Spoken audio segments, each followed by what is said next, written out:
नमस्कार. काल नेपाळमध्ये पूरस्थितीमुळे काही नागरिकांना जीवाला मुकावं लागलेलं होतं आणि नेपाळ व्यतिरिक्त इतर देशातून आलेले पर्यटकांचाही त्याच्यामध्ये समावेश होता. भारतामधून किंवा महाराष्ट्रामधून जे पर्यटक त्या ठिकाणी गेलेले आहेत, त्यांच्याशी संपर्क करण्याचा प्रयत्न राज्य शासनाच्या वतीने करण्यात येत आहे. सातारा जिल्ह्यातील एकूण 10 पर्यटक त्या ठिकाणी गेल्याचं निदर्शनास आलेलं आहे. त्यांच्याशी जिल्हा नियंत्रण कक्षाकडून आणि राज्य नियंत्रण कक्षाकडून संपर्क करण्यात आलेला आहे.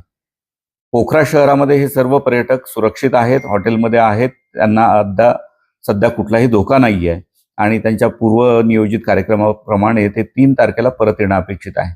त्यांच्याशी संपर्क करून आम्ही त्यांना आश्वस्त केलेलं आहे की त्यांच्या परतीच्या प्रवासामध्ये किंवा त्यांच्या तिथल्या निवासामध्ये, रहिवासामध्ये जर काही अडचण येत असेल तर राज्य शासनाकडून देशाच्या माध्यमातून आपल्याला त्यांना मदत करता येऊ शकेल आणि जिल्हा नियंत्रण कक्षाचे संपर्क क्रमांक त्यांना देण्यात आलेले आहेत. इथल्या व्यक्तींची नावं त्यांना देण्यात आलेली आहेत. काहीही अडचण असल्यास नियंत्रण कक्षाशी संपर्क करण्याची विनंती त्यांना करण्यात आलेली आहे. श्रीमती चोरगे या त्यांच्यासोबत आहेत आणि त्यांच्यासोबत हे इतर 9 पर्यटक गेलेले आहेत. आत्ता सध्या तरी त्यांना काही अडचण नाही आहे.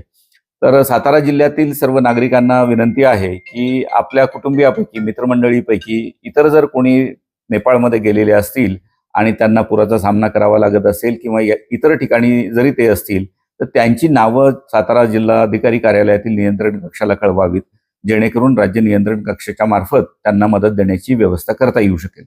धन्यवाद. सर, आपल्या आपत्ती व्यवस्थापन विभागाकडनं किंवा तुमच्याकडून संबंधित पर्यटकांशी काही संवाद झालाय का किंवा संपर्क झालाय का? जी चर्चा झाली त्याच्यामध्ये काय नेमकं त्यांच्याकडून सांगण्यात आलं? श्रीमती चोरगे आणि इतर 9 पर्यटक महाबळेश्वरचे रहिवासी आहेत. त्यांच्याशी काल आमचा संपर्क झालेला होता. ताम्हाणे नावाचे आमचे आपत्ती व्यवस्थापन अधिकारी आहेत, ते प्रत्यक्ष त्यांच्याशी बोललेले होते. पोखरा येथे ते सध्या सुस्थितीत असल्याचं त्यांच्याकडनं सांगण्यात आलेलं होतं. त्यांना सध्या कुठलीही अडचण नसल्याचं त्यांनी स्पष्ट केलेलं होतं.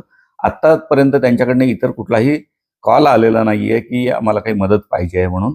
तर आम्ही वारंवार त्यांच्या संपर्कात राहण्याचा प्रयत्न करतोय आणि त्यांना हेही सांगितलेलं आहे, जेव्हा केव्हा अडचण येईल त्यावेळेस आपण नियंत्रण कक्षाला संपर्क करा.